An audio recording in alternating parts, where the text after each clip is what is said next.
E só falando de tecnologias que a gente tem hoje, que estão no planeta Terra, que a gente já está usando. Tanto as que a gente já usa, tipo micro-ondas, sei lá, que todo mundo fala, transistor. O que você acha que a gente tem realmente hoje, que a humanidade está usufruindo, e que você, na sua opinião, talvez tenha vindo de algum contato, sei lá, de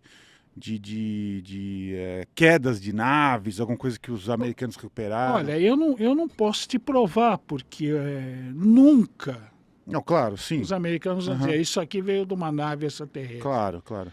Tá? Existe um processo chamado engenharia reversa. Uhum. Tá? Os russos usaram isso na Segunda Guerra Mundial, porque eles fizeram um acordo com o americano, né? Que era o seguinte: os bombardeiros americanos atacariam o Japão e, se por um acaso houvesse um imprevisto, eles autorizariam a pousar na Rússia. Tá? Vários pousaram. Os russos devolveram algum?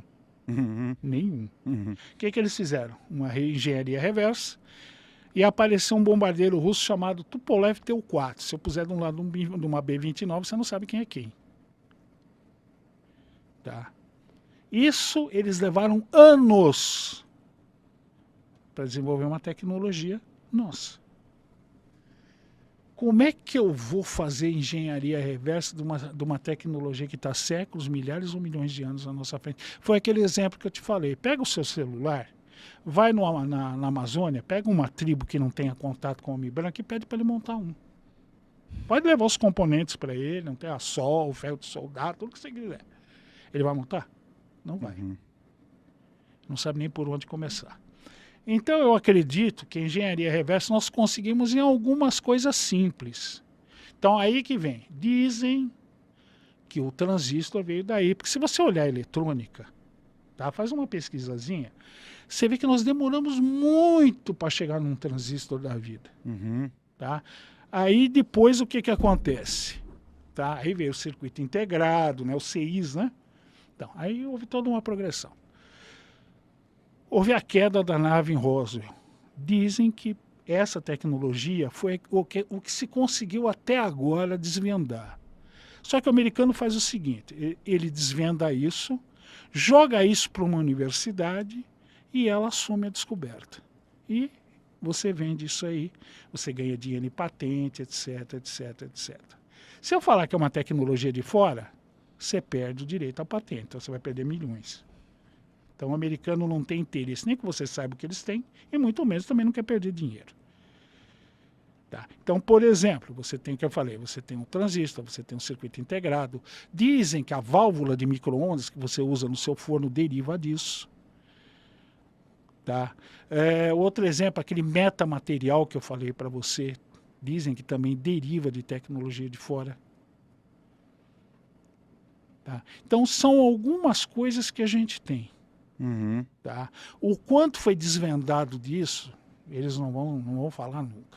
Segundo Bob Lazar, ele fala que pouquíssimo. Tá? Você pega que nem sistemas de geração de energia, eles não sabem nem como é que funciona aquilo. Tá? Usam um elemento pesado, 115, e aquilo é colocado dentro de um reator pequenininho e aquilo gera energia, inclusive antigravidade, aquilo pode inclusive afetar o tempo. Se isso é real, meu amigo, que raio de tecnologia é essa? Você está entendendo? Outra coisa que ele fala, né? Nos nossos aviões, como é que eles voam? Ou tem uma hélice que vai puxar o ar, jogar para trás e o avião vai andar, vai voar, ou uma turbina jato. Né? Ela suga o ar, mistura com combustível, comprime, pum, expulsa para fora em alta velocidade e o jato decola. Tá? Segundo ele, a tecnologia deles é diferente. Ela causa uma distorção no tecido espaço-tempo e a nave cai por essa distorção e viaja. Como é que eu vou desvendar isso para você, Alexandre? Você está entendendo? Vamos pegar, a gente vai, já que nós estamos especulando, especular não ofende. Você pega um exemplo disso. Você pega o neutrino, na descoberta do físico brasileiro César Lattes. Que eu acho que hoje em dia os jovens nem acho que se você falar em César Lattes, o cara pensa que é refrigerante, né, alguma coisa do gênero. Mas o que ele achou, ele descobriu de interesse? Primeiro que o neutrino, como diz o nome, é neutro, não tem carga. Segunda, não se sabe de onde ele vem. Porque o neutrino é assim, você está numa câmera, num laboratório, ele surge de lugar nenhum, passa pela câmera e desaparece, não se sabe para onde ele foi. Isso pode implicar o quê? Em múltiplas dimensões.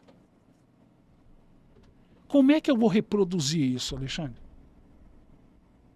Você pega o elétron, tá? Você pega cada átomo, tem um X número de elétrons. Quando ele vai mudar de camada, o que acontece? Ele desaparece e aparece na outra camada. Onde ele foi? Tá? Uhum. Então, o problema é o que a gente depreende, o quanto a gente consegue perceber da realidade. Isso já faz uma mudança brutal no teu conhecimento. Você está entendendo? É a mesma coisa. Vamos pegar uma tecnologia um conhecimento mais avançado. O guru só conhece 2 dimensões: largura e comprimento.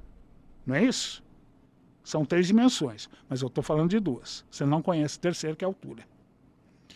Se eu sou um ser mais avançado que você e conheço as 3 dimensões, se eu pegar um objeto e puser na sua frente de cima para baixo,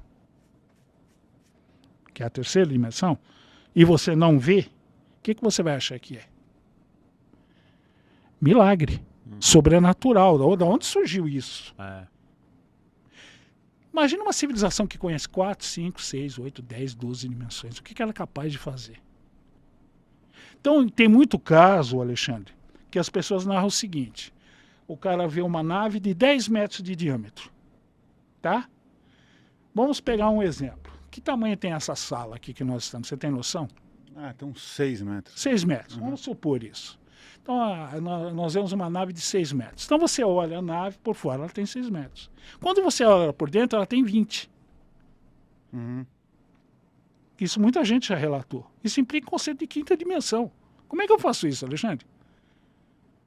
Você está entendendo? Então, o fato de você conhecer mais de 3 dimensões, nós conhecemos 4. Né? A 4ª é o tempo. Uhum. Imagina uma seleção que conhece 5, 6, 8, 10 dimensões. O que eles são capazes de fazer? Tá certo? A gente vai ficar de boca aberta. Mas o que é isso aqui? Olha, eu vou pegar uma experiência minha, não é ufológica.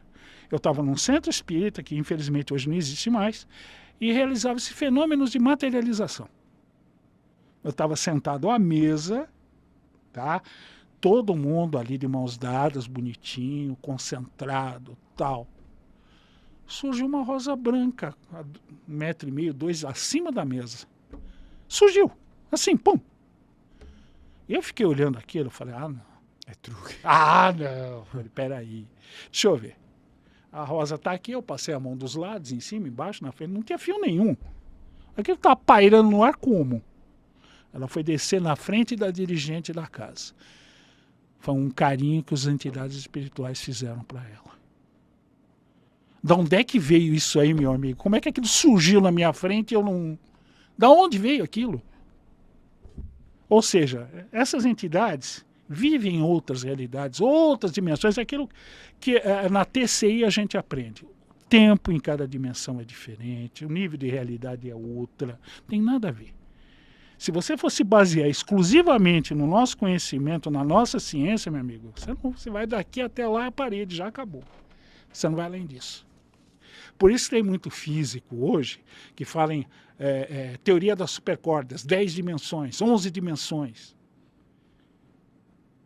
Porque senão a nossa física para. Se a gente não entrar por esse lado, nós não vamos longe, vamos estacionar logo, logo. Então você imagina uma civilização séculos à nossa frente. Entendeu? Isso que eu falei para você é o beabá da tecnologia deles, muito provavelmente. Isso é a coisa mais simples do mundo. Tá? Para eles. Uhum. Para nós, eu fico de boca aberta. Nave visível, nave que se materializa, nave que vem de buraco de minhoca. Né? Como é que eu faço você descer por um feixe de luz e subir por um feixe de luz? Porque eu falei para você, para mim tem algo a ver com a gravidade, é um fenômeno secundário. Como é que eu faço isso? Você pega a Operação Prato, né? A nave vinha, emitia um feixe de luz, o telhado ficava transparente, vinha um segundo feixe de luz vermelho, atingia a mulher no seio e tirava sangue. Ah, legal. Perfeito. Como? Como é que eu torno um objeto material transparente? Existe o caso Catanduva, o cara viu uma nave em formato de Saturno, ele saiu do carro e estava viajando. Ele foi sinalizar para a nave emitiu um feixe de luz no carro dele, o carro ficou transparente, ele viu o motor funcionando, ele viu o interior do carro, ele viu as malas no porta-malas. Depois ele foi encontrado inconsciente, apesar da chuva toda que caiu, ele estava sequinho. Para mim levaram ele, claro. Ele foi dar uma volta. Como é que tornaram o carro dele transparente? Entendeu? Por isso que eu falo para você, tem muita gente que você fala em ufologia, os caras... que UFO que some, UFO que aparece, você tá louco. E quanto mais você pesquisa isso, você mais se aprofunda, mais de queixo caído você fica. Tá? Para cada resposta que você encontra, surgem outras 200 perguntas. Entendeu? Por isso que eu falo, é muito difícil a gente compreender esses seres. É muito difícil. Eles têm uma noção de universo, de vida muito diferente. Eu falei aqui no programa anterior, no caso Barney e Betty Hill, que ela fala em idade, você não sabe o que é isso. Ela explica, não, ficar velho. O que é isso? Tá, se eles já falaram, contar, falaram que a gente mede o tempo de modo errado. Né? Se você olhar bem, é isso. Pega um exemplo. Você pega você tem GPS no seu carro, no seu celular, no seu boné, né, que o guru gostou de falar, né? Não é isso? Só que o satélite ele tem um sistema de compensação. Por quê? Quando você está afastado de uma grande massa, ou seja, da Terra, o tempo passa mais depressa. Quando você está na superfície, passa mais devagar. Se não houver um ajuste, você vai errar o seu destino por uns 2, 3 quilômetros. Agora, chega para uma pessoa comum e fala, olha, é o seguinte, ó, se você estiver na órbita da Terra, o tempo passa mais devagar. Só agora que você, aliás, passa num ritmo mais rápido. Você está aqui embaixo, passa mais devagar. O cara olha para sua cara e vai dar risada. Ele falou, meu, o boné, você pirou depois que você pôs o boné, né? Uhum.